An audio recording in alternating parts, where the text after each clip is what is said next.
Today, I want to tell you about the biggest heist I have ever witnessed working in the retail industry in 13 years. Now, this is a massive heist with hundreds of thousands of dollars involved. It's insane. It's nothing crazy like in the movies. There's no cracking safes or rappelling from the ceiling and using giant saws and tools to crack open a big metal safe or blasting down security doors. Nothing like that. No, this is way smarter, way more incognito, way more hard to find and track, and also non-violent. So I'm going to outline things like how big their crew was, the kinds of equipment that they used, and their social tactics, and how they got information in order to pull off this heist. Alright, let me set the scene, okay? So this is a massive retail store that includes a whole lot of stuff. It has a farmer's market, a fresh juice area, it has a sushi area, a Starbucks, a fried chicken place, and no, this is not like a strip mall, this is all under a single roof. It has a giant cheese shop, an olive area, it's got a winery, it's got a meat market, furniture section, clothing section, toy section, a very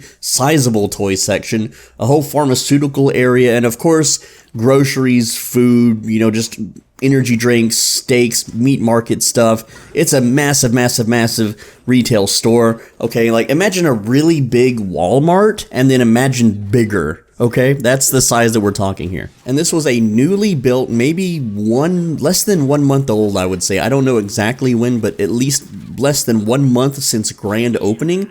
And it was built in a very developing town. And what I mean by that is to get to this massive retail store, eventually paved roads would run out and you had to drive through dirt roads to even get there. It was built in an area that is still under development, as in there's not a lot of housing yet, there's not a lot of infrastructure, there's not even a police precinct or a fire department yet. It's kind of just, the company threw it out there. They wanted to get the roots set in so that when housing and development does complete in like 5 to 10 years, that they have already been established, they've been there, they're ready to go to service that area. It's insane how much money that this company put into building this massive superstore in almost literally the middle of nowhere. So they decided to do their heist when the store was still open, and let me tell you, it was late at night and there were only actually maybe 2 to 3 to 4 people in the entire store, all brand new, all teenagers, all their very first job, and all very susceptible to social engineering. So here's how the heist worked, okay?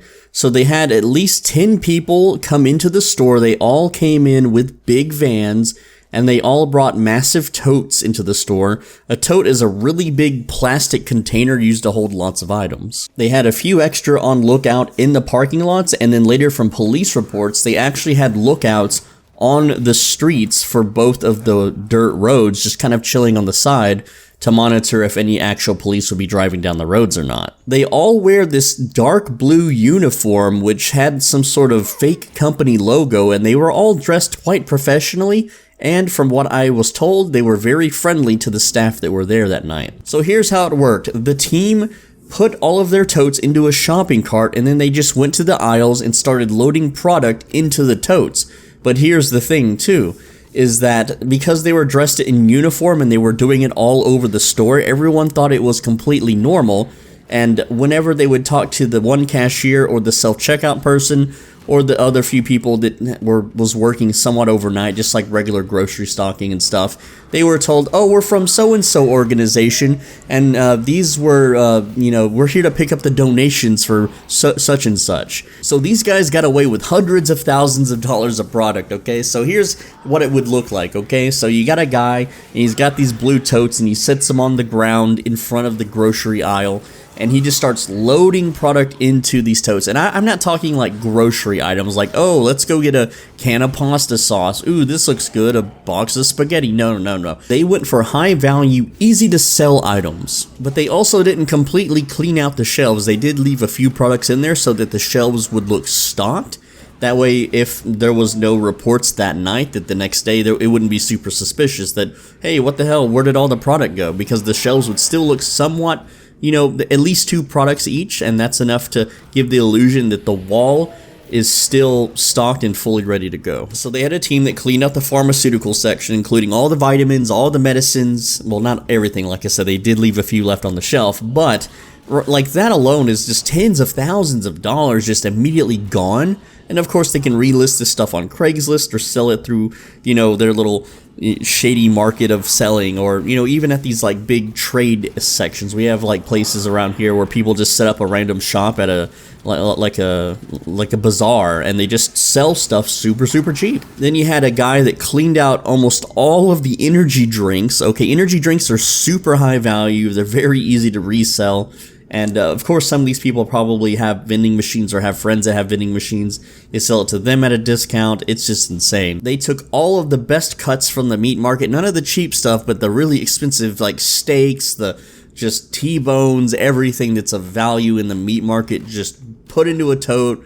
And, you know, who knows if that stuff even went bad or not because of how much they were doing. They spent a total of 48 minutes in the store just grabbing everything that they could, okay? Like, almost all of the baby formula was taken, and this was a new store, so there wasn't any security set up yet, like behind a locked door, or like any kind of preventative, like, you know, countermeasures for taking just mass amounts of baby formula. This is back in the day before people would go into stores and just load trash bags full of baby formula and run out the door. They cleaned out like all of the health and beauty products, like the shampoos and the very expensive like facial cleansers and healthcare products. They went to the gourmet cheese section and they took all of the cheese wheels. They didn't even leave any, you know, to make it look stock. They took all the cheese and all the deli meats. And these are expensive cheese wheels. Like one wheel of cheese is several $100s, and they took all of them.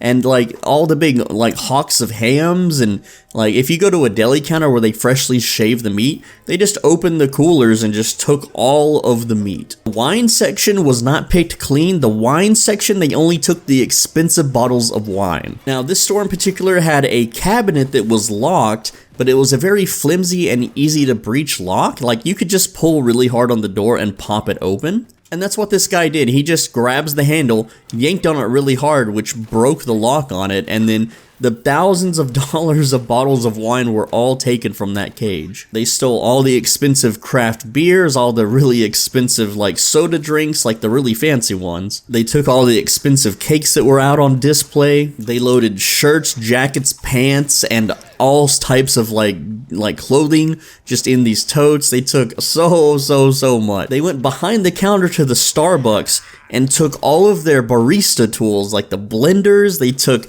the, I don't even know what they are. It's like some sort of cream making device, like some metallic cylinder stuff. They went to the little sushi area and took the tools that they used to make the sushi. They took the rice cooker. They took a whole lot of stuff from them, and they're not even like part of the company. They're a third-party affiliate that's just there like on a work visa. They went behind the soda fountain machine and took a whole lot of like metallic like components. They went to the farmer's market area and they took all the expensive, really pricey, like freshly made juices. So just imagine a bunch of people went into a massive store where there's only very few teenage employees who don't know better, and they just loaded up as much as they could, put it in their vans, and drove off. So how did they do it? How did they plan this out, and why did they do it? So here we go.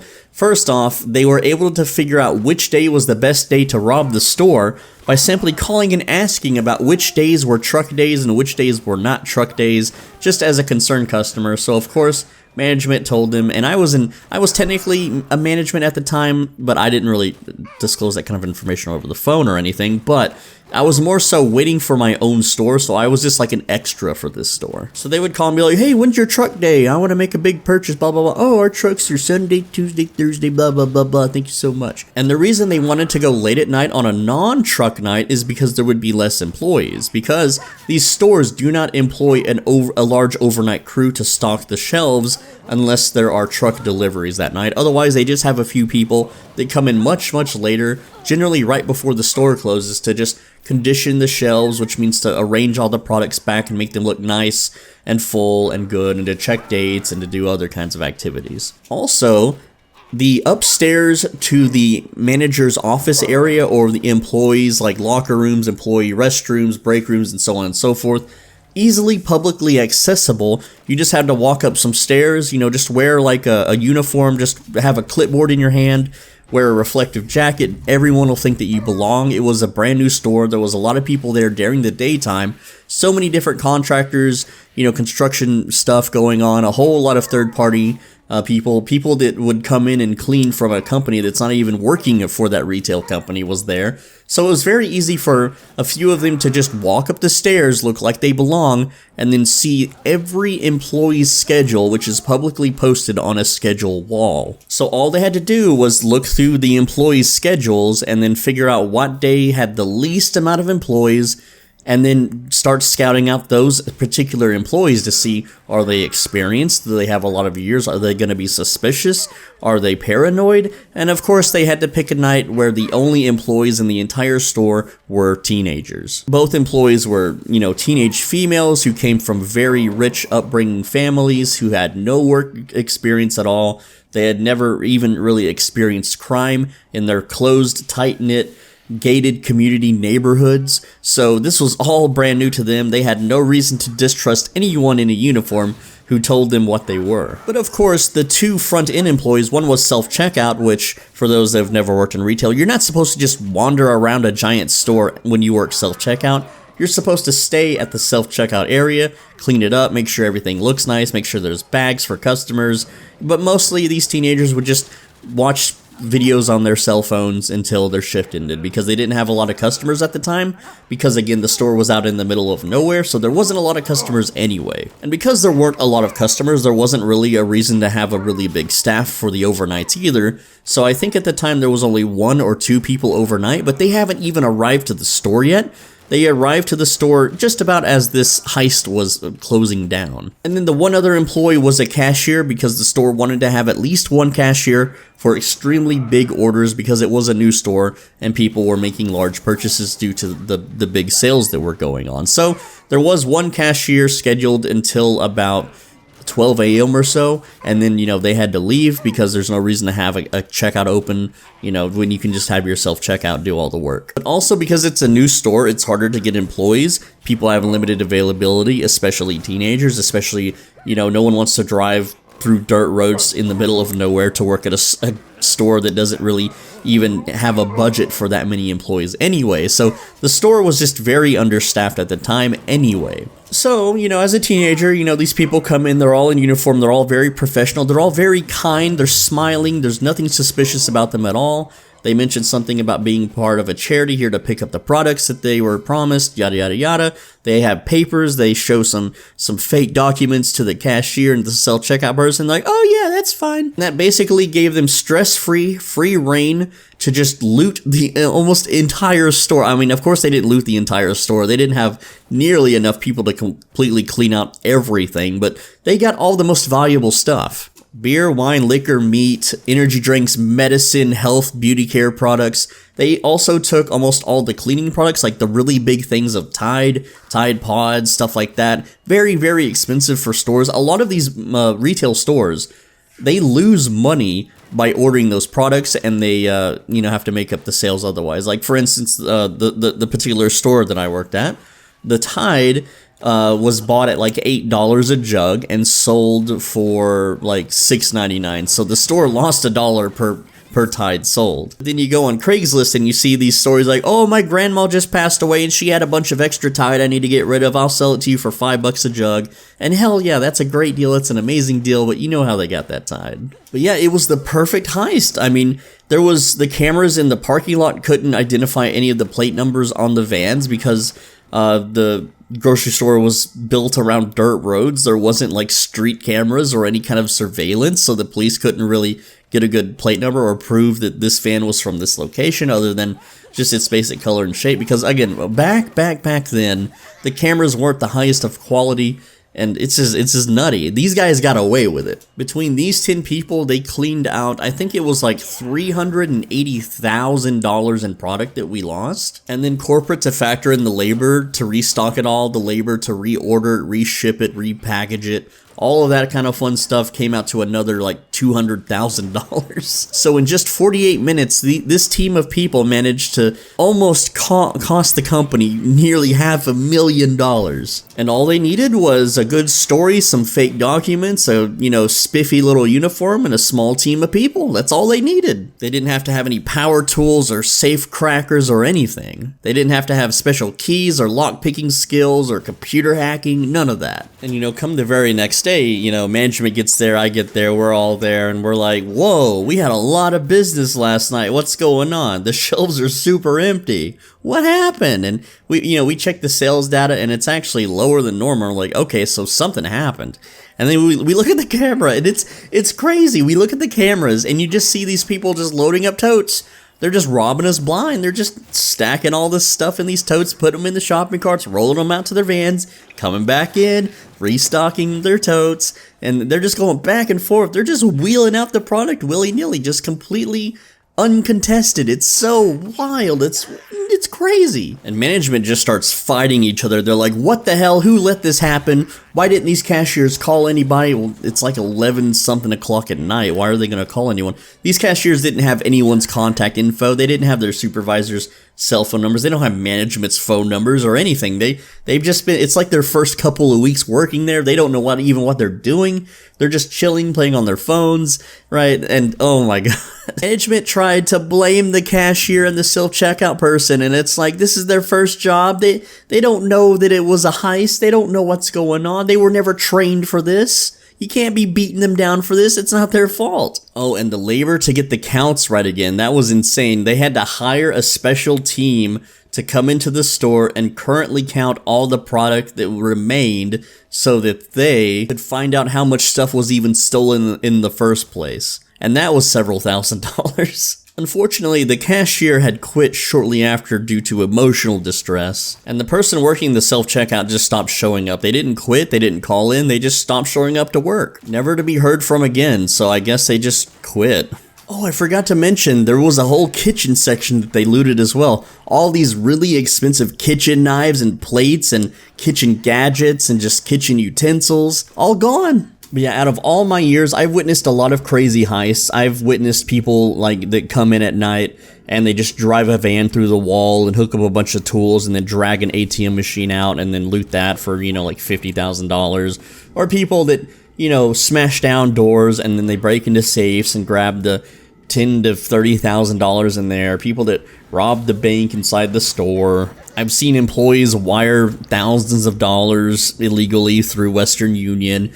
Other employees that ordered a bunch of money orders, cashed out a bunch of money orders for themselves, and somehow legally escaped that. That's another story for another time. That's wild. I've seen people that have hijacked or carjacked, rather, the truck drivers delivering the product to the store, which really is only just, like several pallets worth of product. It's nothing too crazy. But this heist, these guys, they got away with so much product. It's insane. And all they had to do was, look official and be nice and courteous, and then just literally take whatever it is they wanted, and they got away with it. They were never caught. They were never brought to justice. To this day, they are still out there doing it because my store wasn't the only one hit. They go all over the country and do this to many different stores. They've even done other things. The same crew has went into stores pretending to be like some sort of coupon peoples or something, and then they have these fake coupons and they were just getting entire totes and just vans full of product for completely free. And I will say the retail business has changed dramatically based on these people's actions, okay? You've got things locked up in way more secure storages now. You've got way more countermeasures. A lot of items now that are of high value are either stickered with a store-specific sticker that is impossible to peel off without leaving residue. They are inked with these invisible markings that if you hold the device up to it, you can tell what store it came from and when the product was actually delivered to the store. Anytime there's a new grand opening store for the first half year, they have night security now. Employees are trained on not to trust anybody, especially during grand openings, and teenagers are heavily now taught in this exact company against these sort of measures. Managers are required to be at these stores now at night, at least during grand openings. The regular stores and regular established parts of town, not so much, but these new stores, especially ones out in the boonies, are absolutely management filled now. Stores don't carry nearly as much product as they do anymore. Like now, instead of, loading up like hundreds of cases of energy drinks and having these crazy displays built, they just have the bare minimum of what they think they'll sell for that day, and then they wait for the new shipment. It's cheaper for them to just get multiple shipments of the energy drinks than it is to do one big bulk shipment and then store it, because things can go wrong. Not just robbery or theft, but like if the back room suddenly catches fire or something like that and it just burns the product. It doesn't have to just be fire, it can be like flooding, like if the fire extinguisher stuff starts going off and just soaks all the product, that can cause damage. People won't want to buy a case of energy drinks where the cardboard on the outside is all melty and gross. So because of all the theft and the things that happen over the years, that's why stores don't carry nearly as much anymore as they used to. But because this kind of story, it's not action-packed, it's not exciting, they're not using power tools, they're not actually stealing actual real money, they're just stealing product. You never see movies made out of this kind of stuff. You don't see the news talking about this kind of stuff. Generally, these things are kept internally so that people don't really, learn how to do it or expect to try to learn how to do it. But I think it's an interesting story because these guys got away with a lot of product, and that means a lot of money when resold. But with that said, thank you so much for watching. Thanks for hanging out with me. Thanks for listening. I'm Soul Benji. I make videos every day on this channel. I read every comment also on this channel. So feel free to leave me a comment. I will read it. I may not reply, but I do read all of them. Make sure you're subscribed so you don't miss tomorrow's video. If you take pity on a former retail wagey who doesn't make nearly as much doing YouTube at all, I literally make pennies doing this, guys. Feel free to leave me a donation. Click the thanks button down below. Your monetary donation will show up as a comment and everyone can see how much you donated, so it's a pretty cool flex. Also, if you want to become a channel member, you can click the join button down below. That's $5 a month. It gets you access to private, more personal videos. You also get access to certain chat emojis. If you like to watch live streams on YouTube, you'll have Swole Benji little emojis. With that said, I will see you in tomorrow's video. Make sure you're subscribed so you don't miss it. Take care.